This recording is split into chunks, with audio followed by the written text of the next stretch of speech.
And also you have former President Bush breaking his silence, being more critical, saying during a speech, I know it's going to be the private sector that leads this country out of the current economic times we're in. It's government that's not able to create wealth. There begins to be some momentum in terms of opposition on government interference. Yeah, and the Republicans have always been very, very good at opposition. That's what they do well. And I think we do have to respond more forcefully, explaining. Right now the president's been out all by himself. I think, frankly, one of the problems is health care has got to start moving in the Senate, and as your poll showed out, it has to have a public option.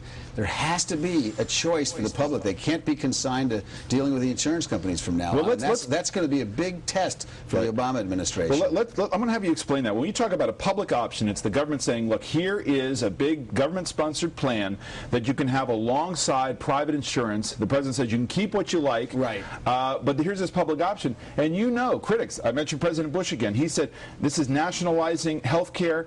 Republicans don't want it. It's also incredibly expensive. But you say in your book, you can't have reform without it. You can't have reform without it. Right now, why would you put $1 trillion into a system that we have that has served us, it has increased the inflationary rate, has gone up by 250% every single year. This is crazy.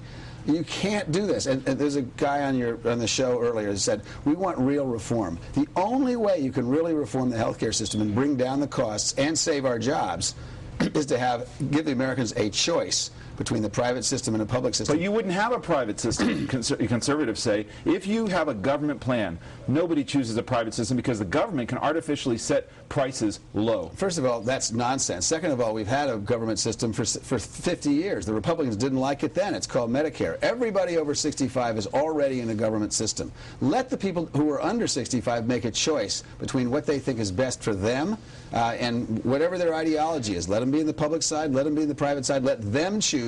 Let's not have the Congress and the insurance companies choosing.